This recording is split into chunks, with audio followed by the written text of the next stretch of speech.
والدین میں سے دونوں یا دونوں میں سے کوئی ایک تم اسے اگر بڑھاپے کی حالت میں پاؤ فلا تقل لهما اف تو انہیں اف تک نہ کہنا ولا تنہرہما اور انہیں جھڑکنا بھی نہیں۔ اب یہاں اس آیت کریمہ میں جو اف کا معنی ہے، ہم نے یہ گزشتہ جمعہ مبارک میں اس کا معنی بیان کیا تھا کہ دل تنگ نہ ہو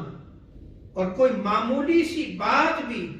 جس سے والدین کو دکھ ہو، انہیں رنج پہنچے، غم ہو، وہ بھی اپنی زبان پہ تم نہیں لا سکتے۔ اور اسی طرح والدین کے ساتھ فحش، ردی گفتگو یعنی روڈ نہیں بن سکتے۔ اسی لیے مولا علی المرتضیٰ کرم اللہ وجہہ کریم آپ ارشاد فرماتے ہیں کہ آقا علیہ السلام نے ارشاد فرمایا کہ اگر والدین کی نافرمانی میں کوئی شے اف سے گھٹیا، کمتر اور ادنا ہوتی تو اللہ تبارک و تعالیٰ اس کا بھی ذکر ضرور فرما دیتا۔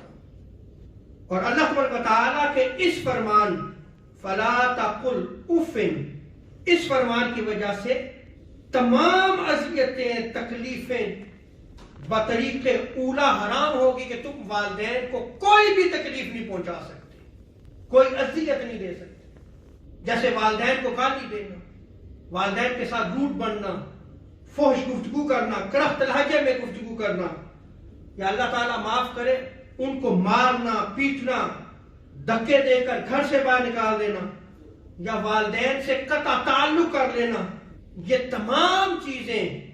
حرام ہوں گی۔